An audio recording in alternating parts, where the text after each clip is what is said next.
Hey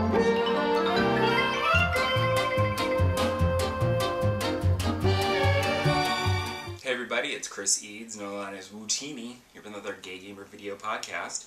I want to start this week by congratulating Animal Crossing and Nintendo. Animal Crossing's New Horizons broke sales records.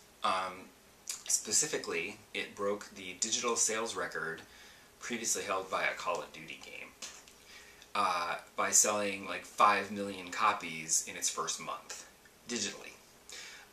Which is very impressive. Obviously it's digital sales, although I'm sure if it was possible to go to stores and pick up physical copies, the total would have been the same, but it wouldn't have broken actual records. But because stores were closing, and I mean, GameStop tried to stay open, claiming they were essential. No. So that's why a lot of people bought it digitally. Except for the fact that you should totally be buying a game like Animal Crossing digitally anyway. I would always prefer to buy it digitally as soon as it was made available digitally with New Leaf. Unfortunately, the previous ones you had to have the cartridge or the disc. But a digital download of it is ideal because I play it every day, so if I'm playing another game on the same system, I don't want to have to keep swapping cartridges. So digital is the way to go with Animal Crossing anyway. But I understand why some people would still want their physical media. That's fine. It was just more difficult to get in the current situation. But go Animal Crossing. Super awesome sales. I am also happy that they are continuing to release new free downloadable content to add to the game and your enjoyment of it. Specifically, this past week they had a new update which started the Nature Day event, which meant that Leaf came to town, and I was so excited to see him because I'm still missing a couple of flower types, and he was actually selling mums, which are one of the ones I was missing, so I bought like 5 of each color and planted a good field of them so that now I can grow my own mums. And now I think I'm just missing cosmos, and I think then I will have everything. Because there's a flower cart that I want to make, but I can't make it without some red cosmos, and I don't have any of those yet. And even though I upgraded the Nook shop, they're still selling the same flowers as before. They're not selling anything additional, which is what I was hoping was going to happen. But then Leaf shows up, and I'm like, okay, it's fine, I can get some stuff from him. It also brought an add-on to the museum, so now there will be an art gallery in the museum, and that means that Red comes around hawking his shady wares, which is fun. I couldn't believe that there was no art museum in the gallery, art gallery in the museum anyway, so I was expecting this one to be coming along. So I look forward to even more additional content. Maybe this means that someday we will get a Shampoodle. Please.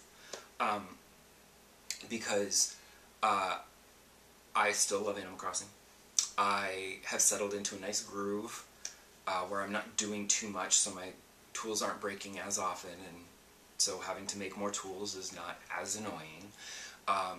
However, I have discovered one rather irritating thing that I just need to complain about briefly, which is that when you are building up your island and you open up all the stores and you invite 10 people to move there, that gets you to a 3-star island rating, and that means KK will come and sing a song, and you are now officially a destination.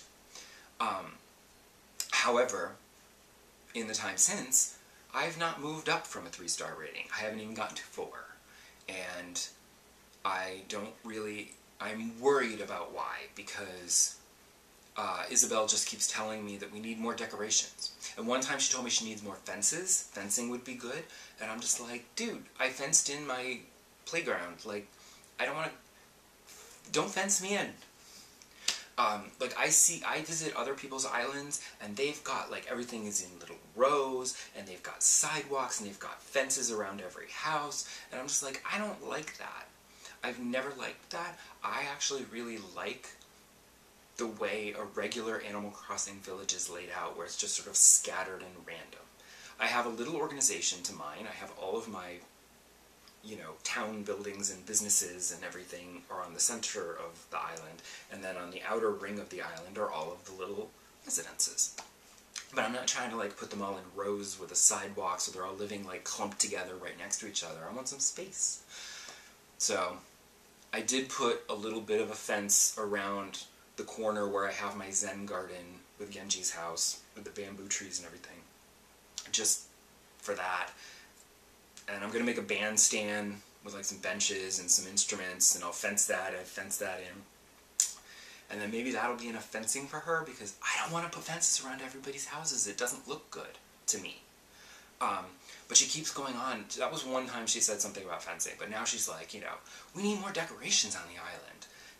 You can buy them, you can craft them, it's great, so just put things everywhere. And I'm just like, I don't want my island to look like a cluttered mess. So either I'm going to just start putting, I do things where I'm like, okay, over here I'm going to put a little picnic blanket. And, over here I'll put a lighthouse, and here I'll put a well, But I'm just like, I'm not going to just start scattering random crap all over my island, because it'll look bad, it'll look cluttered. So I'm going to either do that to get to the 5-star rating so that I can be done, and then take it all away, or I'll just take my time, and when I get something that I think will look nice, I'll put it out, and then we'll just go with that. But yeah, no, it's I want my island to look the way I want it to, but then I can't get a 5-star rating, apparently. Whatever. In keeping with the complaining, I also need to vent about No Man's Sky. No Man's Sky, as you know, is one of my favorite games. I love it. It's very relaxing. I like to just explore and walk around and scan the plants and animals and find new planets and just discover things, learn new alien language words. It's very soothing, it's very calming, it's very relaxing. But I decided that I was going to do this living ship quest. And fine. So I've been working on that, and I'm heading for the end, and I finally feel like I have all of the pieces of the ship, and now it's giving me a portal address. So I go to a portal, and I charge up the portal, and then I enter in the address, and then I go through to the other world, which is not the planet that the Void Egg was looking for. Because, you see, the Void Egg gave me coordinates for a planet in the Euclid Galaxy. Bitch, I ain't been in the Euclid Galaxy for a year. Or more. I don't even know. I have no memory. I played the game so much, and I did the Atlas quest, and I got to the end, and did the Atlas quest, and it was like, you can leave this galaxy, pick another one. So I picked another galaxy. Sort of started all over again a little bit. It was great. And so now I'm in the Eisenham Galaxy. Unfortunately, going through a portal in the Eisenham Galaxy, it doesn't work. I need to be in the Euclid Galaxy, charge up a portal and go through there, to that planet in the Euclid Galaxy, then I can complete this quest and get my living ship. Unfortunately, for some reason, there doesn't appear to be a simple way to go to that galaxy. I tried going back to the space station and teleporting to my original base from way back when that I haven't touched in forever. Unfortunately, that base apparently is in Eisenham, because I went there, found a portal, charged it up, went through it, wrong planet. And I was like, because apparently my base is in Eisenham. Who knew? So I wish there was an easy way to check that before I went and wasted my time. So I got super frustrated yesterday, and I had to turn it off, because it was literally making me angry. I don't know why Like, I can't be the only one. There have to be plenty of other people who did the Atlas quest and moved on to another galaxy. How are we supposed to do the living ship quest that you've created? Because you have to be able to get to the Euclid galaxy for that. But when you're typing in the coordinates on the portal, there's no galaxy button, unfortunately. So I'm not really sure why Hello Games decided to create a quest for their game that a whole bunch of people aren't going to be able to do, because they're in the wrong galaxy. And I've looked around online, and there does not appear to be an easy way to go back to the Euclid galaxy in order to finish this quest. So that's super irritating. So basically I have to either keep trying, which is going to just make me annoyed and stressed out and frustrated, or I just give up and go back to my peaceful exploring, which is fine except for the fact that I'll go back to my peaceful exploring, but in the back of my mind it's still going to be nagging at me that I should be able to complete this quest and I can't. I guess I could do that and hope that maybe Hello Games suddenly says, oh, you know what, here's a new update and now it'll work for whatever galaxy you're in. Or they'll create an easy way to get back to the Euclid galaxy. I don't care. Something. Give me something.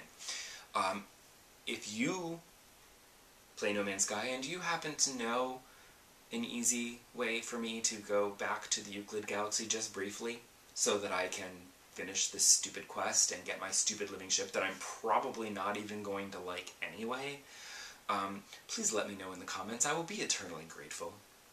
Come back next week, and hopefully in the next episode I won't be as complainy, but no promises. Bye!